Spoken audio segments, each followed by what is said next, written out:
Alex Carter was driving home, tired after a long day at work, just looking forward to resting on his sofa. But when he looked in the rearview mirror, he noticed a bright light from the car behind him, almost close to the side. Before he could understand what was happening, the red and blue lights flashed in the darkness, making his heart beat faster. What's going on? He wondered. He doesn't think he's doing anything wrong, but anxiety still rises in him, even though he knows he can be completely secure with a clean driving history. When the car stopped, two policemen walked closer. Alex couldn't help but feel a strange bit of tension in the air. The officer named Harris had a cold look in his eyes as if he had discovered something suspicious, and another officer, Randall, standing behind, his eyes intent, did not seem to overlook any details. Alex kept calm, his hands firmly on the steering wheel, his eyes looking straight ahead, trying not to let his anxiety show out. "Hello, officer. Is there a problem?" His voice was somewhat even, but there was an indescribable restlessness in his heart. The police asked for papers and began checking. Everything seemed normal until Randall suddenly opened the trunk of the car without warning. Alex felt his body tense up, as if something was happening that he couldn't control. A sense of nervousness rose when he saw the bag in the trunk, a bag he didn't recognize at all. And when Harris pulled him out of the car, his hands cuffed behind his back, his heart seemed to stop. What is happening is too fast, too absurd. He couldn't understand. Why would an innocent person like him be treated like this? But the resistance in his heart could do nothing but look at the other two policemen as if they were winning a game they had prepared beforehand. Alex said to himself, he couldn't believe what was happening, but there was nothing he could do right now. Feelings of helplessness and fear rose strongly, but he still tried to hold his spirits, because he knew that if he didn't, he would be a failure. When Alex was pulled out of the car, a sense of bewilderment and fear filled his mind. Everything happened too fast and too unexpected. The image of the bag, which he didn't recognize, filled with cash and a gun, made him feel like he was caught up in a nightmare from which there was no way out. "This is not mine." His words rang out in the cold air, but the police officers in front of him did not show any suspicion. Harris, with a cold smile, only replied, "We'll find out the truth at the police station." Alex felt like his heart was being strangled. He wanted to protest, but right now all his words became meaningless. A sense of helplessness filled him as his hands were cuffed behind his back. The police dragged him into the patrol car, without an explanation, only silence filled with threats. The smell of plastic and cold iron from police cars made him feel pushed further away from the normal world he was used to. Randall's words rang out, as an affirmation that he had been condemned before he had any chance to defend himself. "Guys like you don't usually survive a night at the station." Alex felt each of those words like a punch in the face. He didn't know what to do. He could only sit there, silent, while his mind whirled with the questions. Why me? What did I do wrong? Arriving at the police station, everything became even more blurry and dark. Alex was ushered into a cold room, the white light making the space even more stifling. The police did not negotiate, did not take any precautions, but only constantly threw innuendo questions, waiting for him to make a mistake, to reveal the truth they had made. But Alex kept quiet. He knew, no matter what he said, they wouldn't believe him. His mood at this time was a combination of pain, fear, and an unacceptable feeling that he was being cornered into this situation again. Each of their questions was like a blow to his self-esteem, making him feel like he was being cornered into a deep pit with no way out. When Alex was brought into the interrogation room, everything around him became blurry and stifling. The room was empty, and the fluorescent lights dimly illuminated the cold metal table, creating a tense atmosphere.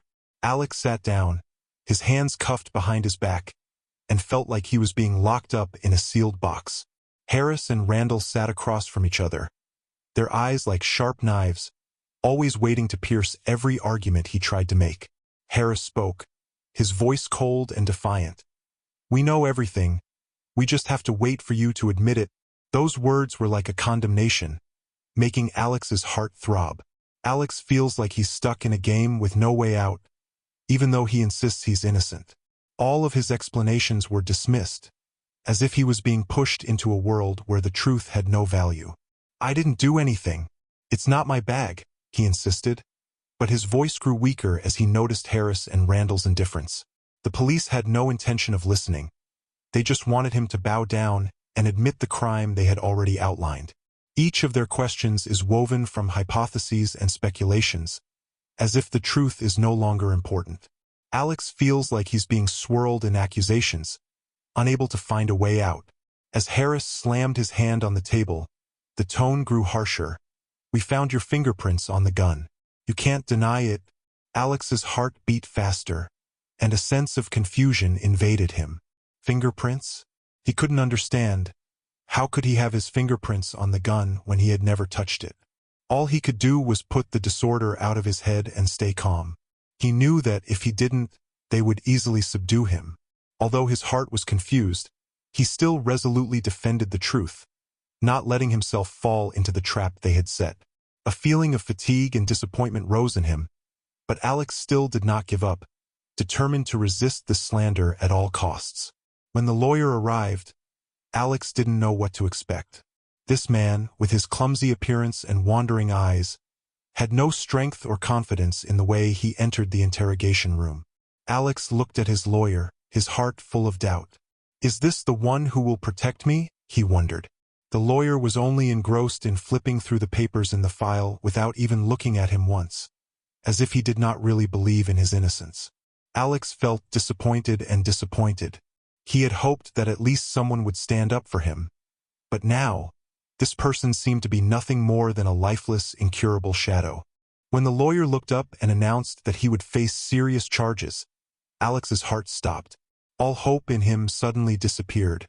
He felt like he was trapped in a nightmare where no one believed in his innocence. "You will face serious charges. I can only help you reduce your sentence." The lawyer's words sounded without any comfort. Alex choked up, unable to accept the fact that the only person who could help him could do nothing but resign himself to the system's arrangements.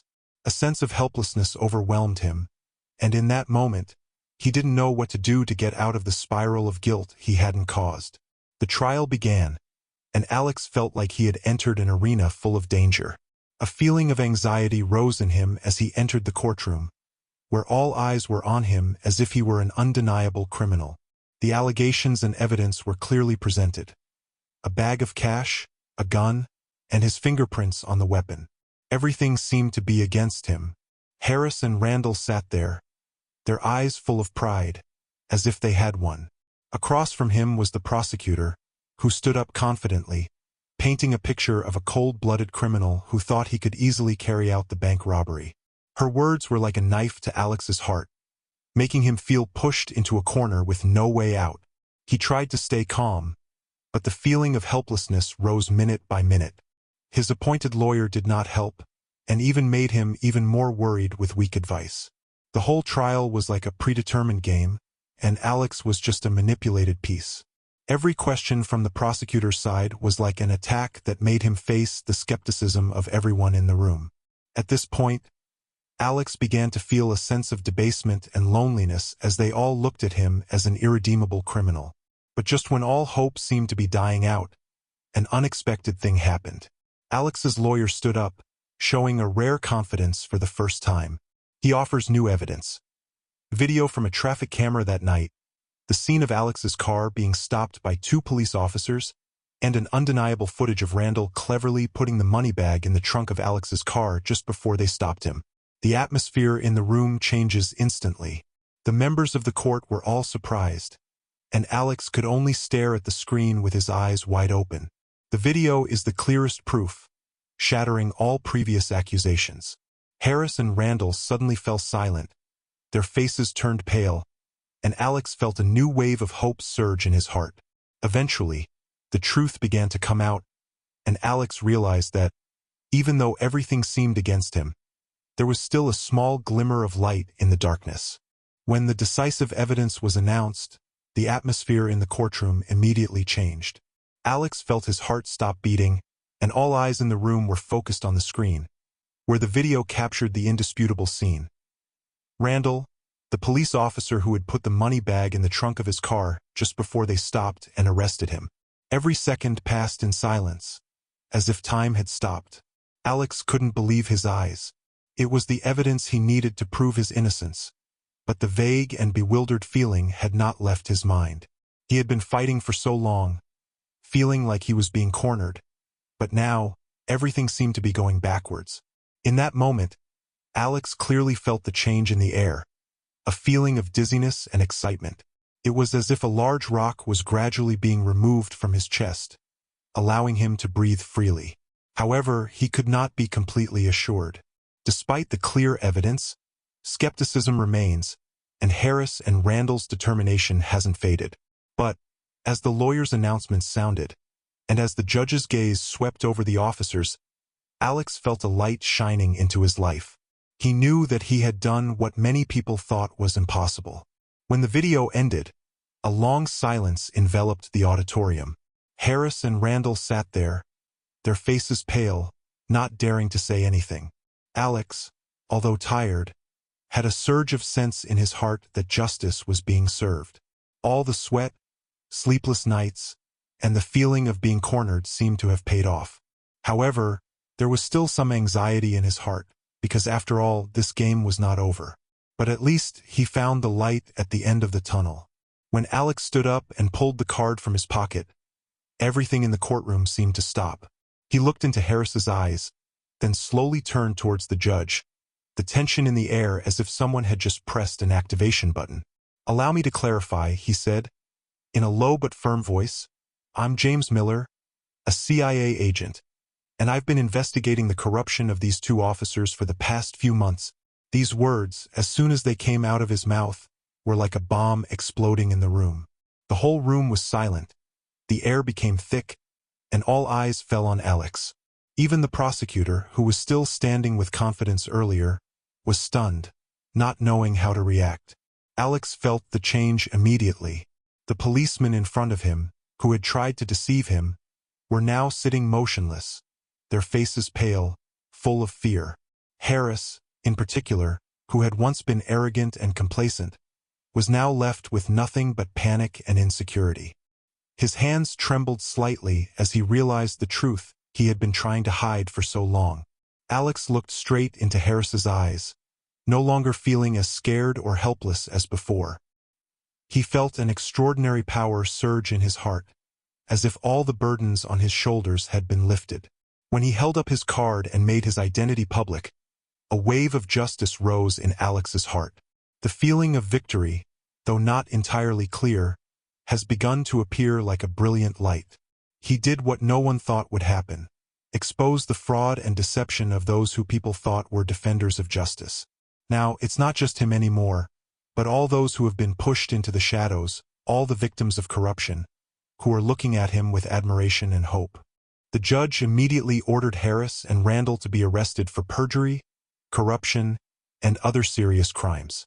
In that moment, Alex clearly felt that justice had been served. Although there are still many challenges ahead, he knows that he has done the right thing, and the most important thing is that the truth has finally been exposed.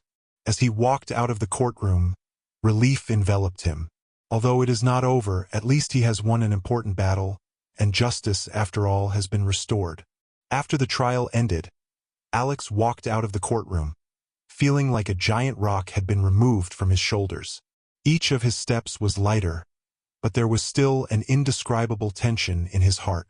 The feeling of victory has not been able to soothe the fatigue after everything he has experienced. Although he could hold his head high, the truth is, this journey took a lot away from him. He knew that even though he had proven his innocence, the price to pay for this fact was not small. When he got to the door, a crowd of reporters surrounded him, questions pouring in, but Alex only smiled slightly. He knew they wanted to hear a hero story, but he wasn't the type of person who liked to be in the newspapers. The feeling that they were looking for an answer from him made him even more tired. A moment of silence passed, and then he simply said, "Thank you, but justice has been served, and I just do what needs to be done." He walked through the crowd without looking back, without further explanation. The most important thing is that he won this battle not for glory or fame, but because he defended the truth. Even though justice has been served, Alex's life will never be the same again. He knew he had to continue the work he had started, with all the respect and responsibility it entailed. In his heart, he knew that life was never easy, but at least for now, he had found the light again, and no longer had to live in the darkness of cheating and lying.